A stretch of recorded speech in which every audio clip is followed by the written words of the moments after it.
The boy picked up the nail and quickly swallowed it. Who knew after a dry heave, he actually spat out an egg. Right after came the second one, and then the third one. People crowded around throwing money at him, but a trick like this could only be performed once in one place, so he hurried back home. The first thing he did was tell his mother to shake him hard, but the mother just gave a light shake, and coins started falling non-stop onto the ground. Seeing his mother laugh with joy, he promised her one day he would turn all of this into gold. But as he grew older, he slowly realized that street performing could only barely make a living. If he wanted to keep his childhood promise, he had to pull off something big, so he called in reporters, and took out all his savings. Cash on the barrel that says you can't hold the incomparable Houdini. But the warden thought he was a fool. The man could not take it anymore, and cursed at the warden. So as expected he was thrown into the cell. Before they parted, his wife gave him a deep kiss through the bars. But this scene made the warden suspicious. He ordered the man to open his mouth, but after searching found nothing. Then the man even looked at him with provocation.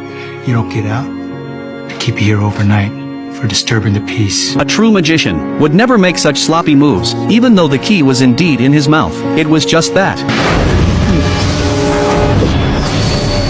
Houdini looked full of disdain, because his goal was far beyond this little jail. With just a kiss at the cage, he quickly made headlines in all the newspapers. The newly famous Houdini realized every performance from now on had to be more spectacular than the last, or else he would be pushed down from the pedestal. Just when Houdini was at a loss, he met a genius prop maker named Jim. He performed magic tricks with all kinds of props, and caught Houdini's attention. Soon Jim's goal was achieved. He recommended to Houdini his newly designed handcuffs, and created a key that could open them in 1 second. Houdini agreed to his request to be his assistant, and just like that, Houdini's team was formed. The Chicago police challenged him. This time the sheriff came fully prepared. He stripped Houdini of all his clothes, then chained his hands tight, and his feet as well. He even made a special mask for him, and finally called in all the reporters in town to watch him make a fool of himself. But the moment the door shut, something incredible happened. Houdini slowly opened his hands, and revealed 6 fingers. When the crowd returned, the cell was already empty. The massive media coverage shot Houdini to instant fame,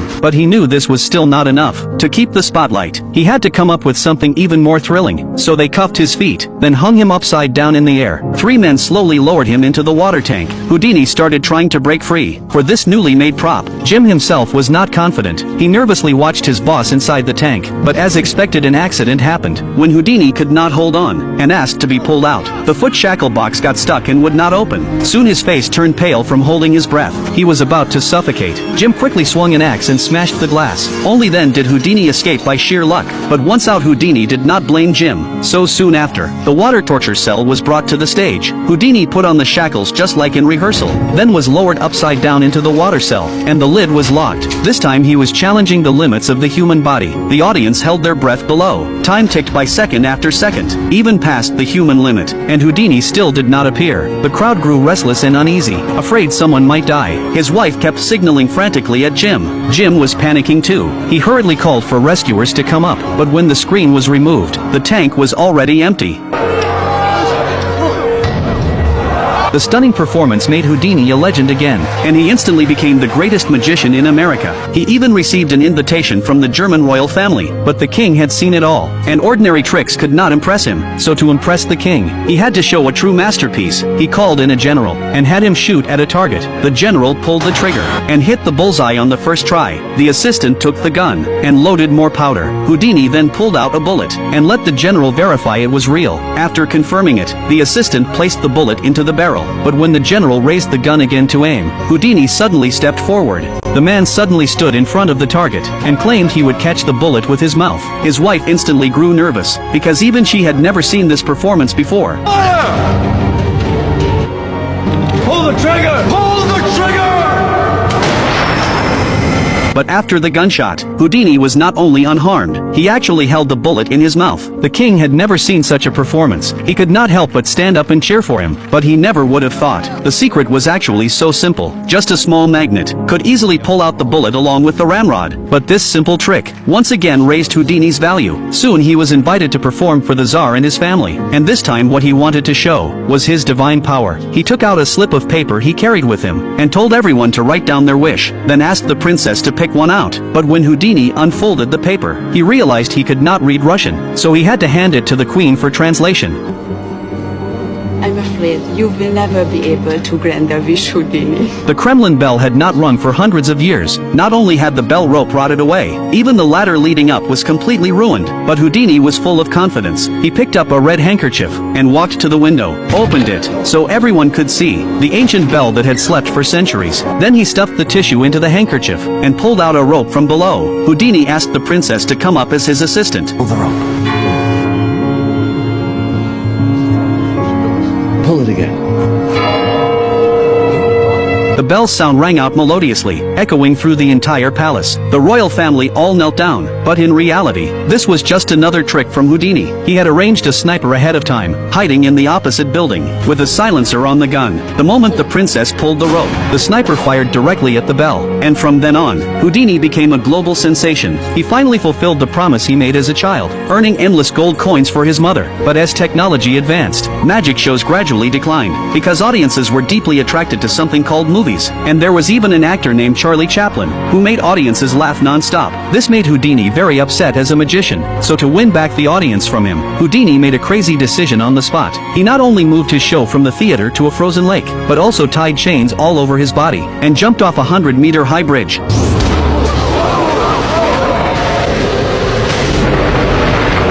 He plunged into the icy river, quickly took out the key hidden in his shoe, and unlocked each chain on his body. Things actually went smoother than expected, but when he looked up again, he could not find the exit. He had forgotten to consider the speed of the current. The set time had already passed, but the water surface still showed no movement. His wife was extremely anxious, as if she wanted to pierce through the thick ice with her eyes, but Houdini had already stopped struggling. Scenes from his life began flashing before his eyes. At the brink of death, he saw his mother guiding his way. In the end, he managed to escape, once again becoming the focus of the world. But such a life was unbearable for his wife. Compared to fame and fortune, she cared more about Houdini's life. But even after facing death, Houdini could not settle down. His tricks grew more dangerous, the injuries more severe, and the attention even greater. His wife could no longer bear living in constant fear. Compared to fame and fortune, what she cared about was her husband's life. To keep his wife from leaving, Houdini decided never again to attempt dangerous tricks. At first, people thought he would fade into obscurity, but unexpectedly his new style of magic made even more people go crazy for him. The performer actually built a solid wall right in the middle of the stage, and claimed he could pass through it using only his mind.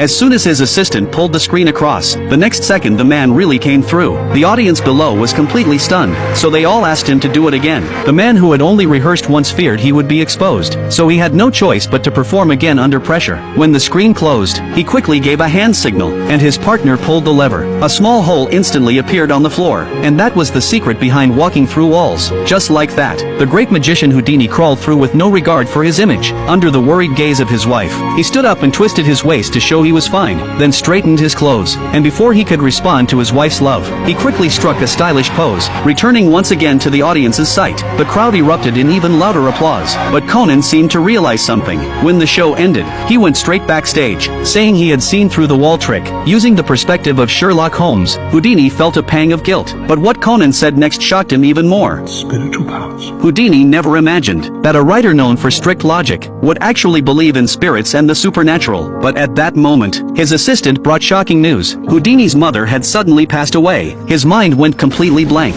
and he fainted on the spot. His mother was the most important person in his life, but he had neglected her. He had not even seen her one last time. From then on, he often had hallucinations, mistaking others for his mother. Even his magic strayed from its path, becoming more like seances. At that time, a murder happened in town. He put his wife at the center of the stage, claiming the spirit of the dead entered her body, and revealed the details of the murder. The audience listened with chills down their spines, but in fact all of this was information Houdini had secretly gotten from the police, and dramatized with his own deductions. The performance was wildly successful. The audience believed every word, but it hurt the family of the deceased. Reopening their grief, seeing their pain, Houdini felt deep guilt. From then on, he never performed such tricks again, but his longing for his mother only grew stronger. He began seeking out people who claimed to be mediums, but those frauds only used cheap tricks. Again and again he went with hope, and again he left in disappointment. The bullet he had once caught now seemed to hit his own forehead. He finally understood how the victims' families once felt. His heart was filled with anger and disappointment, so he began exposing these tricks to the media, publicly challenging so-called spiritualists. But this touched on other people's profits. There were always eyes in the shadows, watching his every move.